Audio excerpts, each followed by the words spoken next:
Hey guys, in this video, I'm going to show you how easy it is to use the Untold Engine.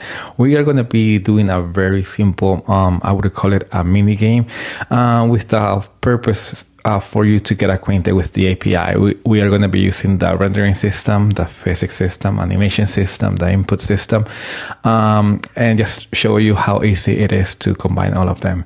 At the end of this video, what you are going to see in front of you is basically a simple game of a player dribbling the ball, which is basically something like this. It's nothing big, nothing too complicated. Like I said, I wouldn't even call it a mini game, but you will be able to know how to make a player animate and dribble a ball. All right, guys. Without any further ado, let's get started. Let me stop this. And the first thing that you want to do is you want to go to the starter game. That's the scheme that you want to select. All right. Now, next, what you want to do is you want to head to sources, the folder. Then you want to go to starter game, and we want to work on the main Swift file. This is the file that we want to work that we will be working on today. All right. So in this file, actually, I have already a class called game scene, which basically initializes everything that you need to do ready for a game. For example, it initializes a camera and also initializes lighting. All right, cool. All right, so let me just get rid of this. I want to redo them, but I want to basically start from a clean slate. We are going to be coding in this. We are going to be initializing all of our assets in the initialization function. All right. If you take a look at this class has the following functions: initialization, an update function, and a handle input function.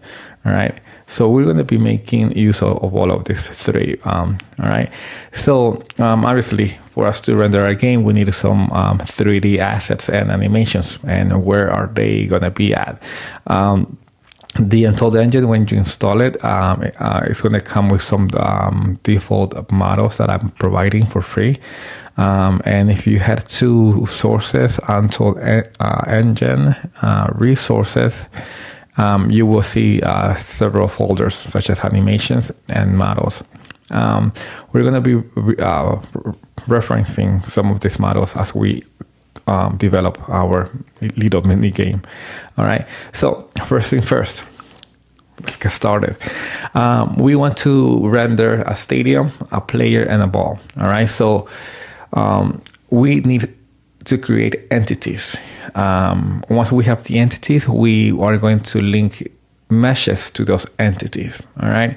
So let's go to the game scene class and let's declare some constants. So let player entity ID and let ball entity ID, and we also need a stadium. And I'm gonna make this also global, even though we don't have to. Entity ID. All right. So these are our IDs, entities IDs. Now, once we go into the initialization, we need to create entities. All right. So let's start with the stadium. A stadium. And how do you create an entity? Super simple. You just call create entity. That's the function that you call. All right. Let's do the same thing for player. Create entity and ball. Create entity. All right. Now we need to link meshes to each entity. All right.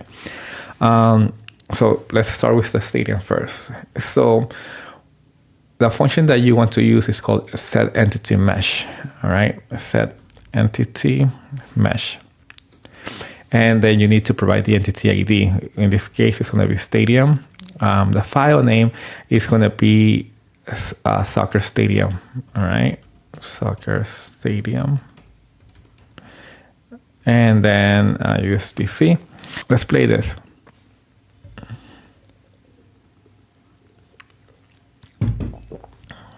Click allow. You will see a stadium being rendered.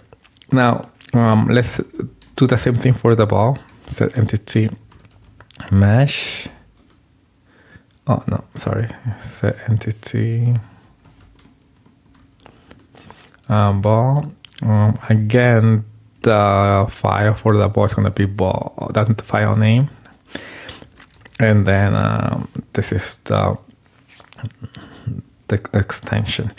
Now let's do the same for the player. And let's do this. Player is going to be Holland player USDC. The reason why I call it Holland players because I have another mesh that looks like an Argentinian player. So this is how I differentiate them. Now, when I render this, you are going to see something off. All right, the player is being rendered in the incorrect orientation. All right. And I wanted to show you this because many times when you export models from Blender to USD, at least from what I've seen, some of them may come out maybe render with the wrong orientation, like you see here. All right. So what do you do when that happens? Well, I added a parameter that called a flip, which you can use to tell them render it properly. It doesn't always happen, but when it happens, you have that parameter there for you to use. And there you go. Now we are good. Now, the problem here is obviously that the ball is way too close to the model.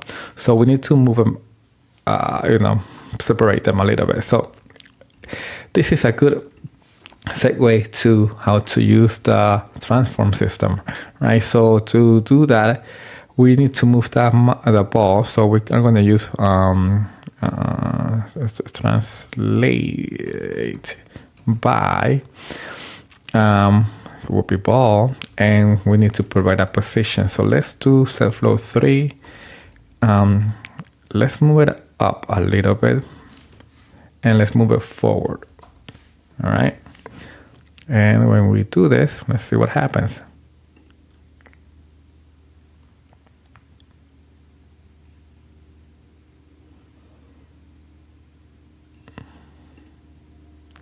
Cool. We're good. That's a good distance. All right. So what is next? We need to link an animation to the player. All right. Cool. So how do we do that? Super simple. Let's link an animation to the entity. All right. So to do that, what we need to do is called set entity animation. All right. And we need to provide the entity ID. In this case, it's going to be player. Now, which animation are we going to be linking? The first animation that we're going to link is going to be the idle animation. All right. So Holland idle, and then the extension is USDC, and we need to provide a name for that animation. So I'm going to call it idle. All right. Then let's link another animation. Set entity animations. It's going to be player, and then it's going to be Holland running. Yes. And then USDC, and let's call this running. All right. Once you have linked the animations, they have only been linked, but they're not playing at that moment. All right. So I want the animations, the first animation to start to be the idle animation. All right. So let's call it. To do that, we need to set it, right? So we need to call this particular function change animation. All right. So let's provide the entity ID, which is player, and now we need to provide the animation that we want the whole game to start with. All right. So let me actually play this so you can get an idea. All right. So when the engine shows up, you're going to see what you have seen already, but you're going to see that there's no animations being played. And the reason is that the engine starts by default, it will start on edit mode. You need to go into game mode. In game mode, that's where all of the systems will kick in. So how do you get to game mode? Just press P in your keyboard. See, now you see the player having this kind of animation. I call it idle animation, but he's just there kicking around, doing nothing. All right, so let's go back to the engine and let's review what we have. Right, we have created an entity, we have linked the meshes to the entities, we have translate an entity, and we have a link and animations to the entity. All right, so the next thing that we want to do is, because we want to move the player around, is we want to enable physics or kinetic forces on the player.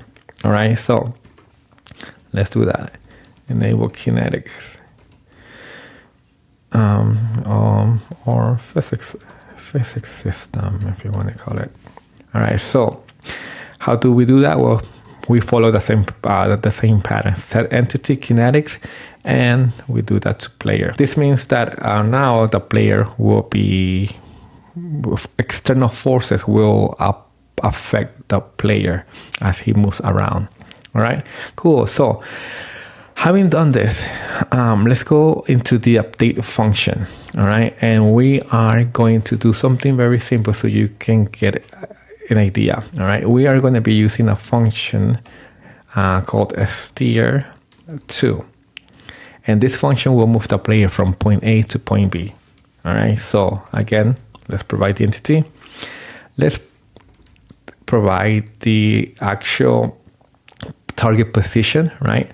So let's say that we want to go from the origin to 2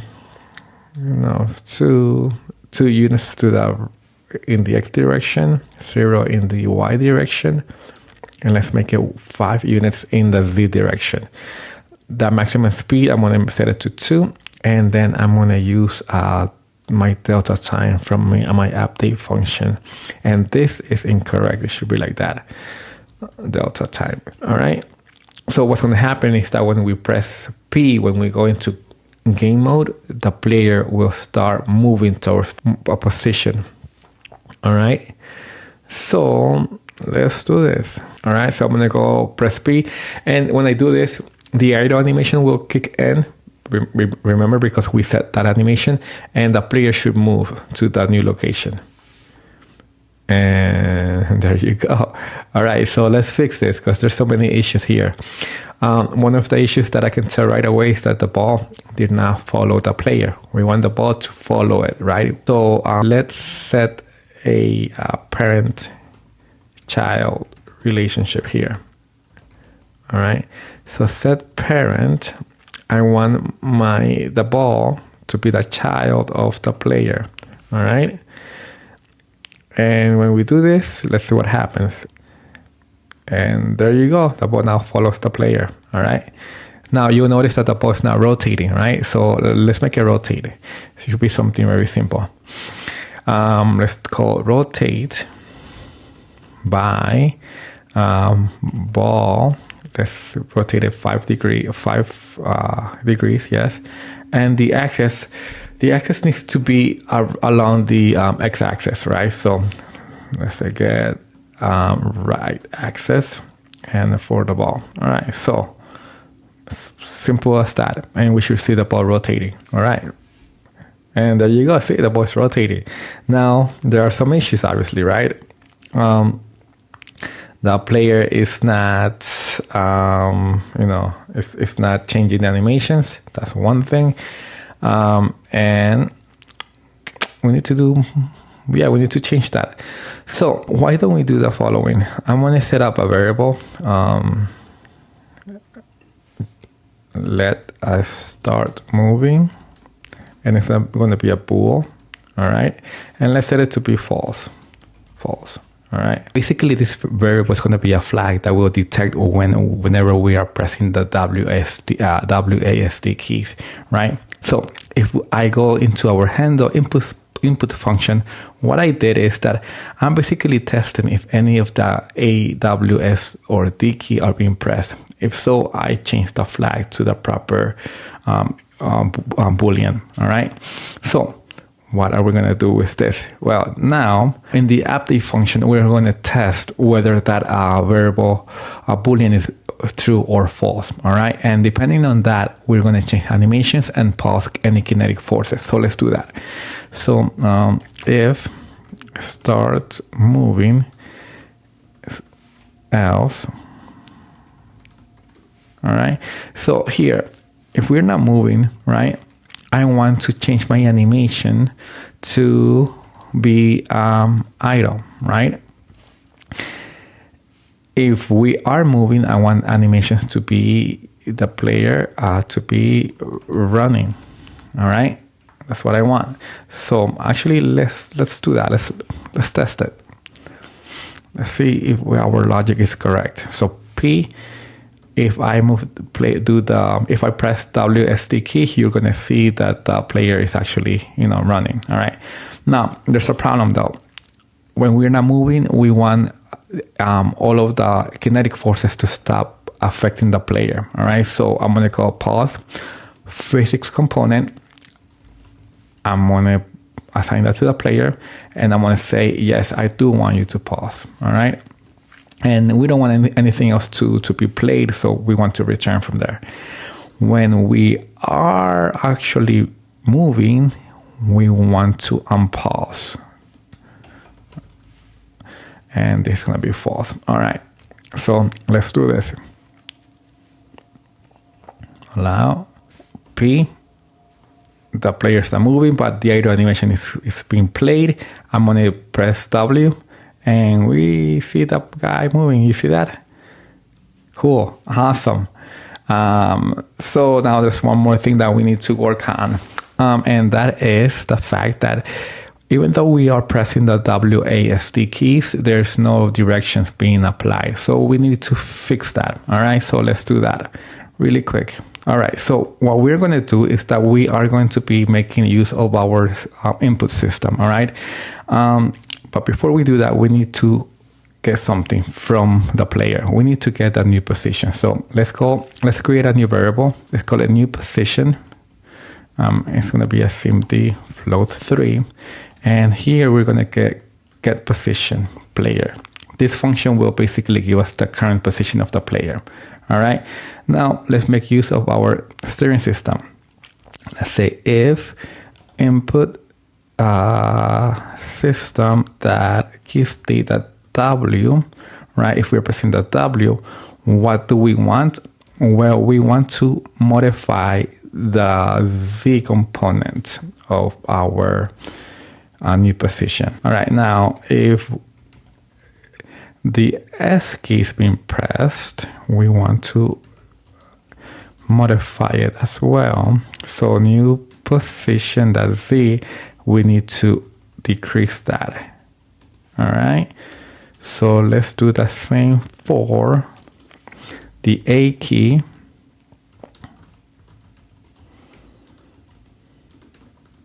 So new position, that should be X minus, we're going to decrease this. And then the same for input system, the key state that D, and we want to increase that. I hope my logic is correct though. All right, so at this point, since we have a new position, we are going to replace target position with, our new position. New position. All right, so I guess we are done, because when we play this, when I hit run in the engine, we should be able to dribble the player around the stadium. All right, so let's see if this works. All right, I'm gonna go into game mode now. P. I'm gonna press the W key. It's going forward. A key. D key. See, now it works. Kind of cool. Now you may be wondering, hey, I want the player to move to turn faster. Is there something that we can do? Yes, there is. You can call turn speed, and let's make this 5, I guess. Let's see how fast that goes. I think I set the default to be 1, but let's see. There you go. See, you can go faster now. Awesome. All right, guys. I hope you enjoyed this. Again, just to recap, I showed you how to use the rendering system, how to use the animation system, how to apply kinetic forces, how to use the input system. My goal for the Untold Engine is to make it as simple to use as possible for developers. And I really hope that this video helps. If you have any issues, I would really appreciate if you go to our GitHub page. Then go to our issues section and just let me know if you are running into any problems. Doing this will help me improve the engine. So feel free if you are having problems with the installation. Let me know. If you are having problems with the API, let me know. All right, guys. I hope this helps, and I'll see you next time.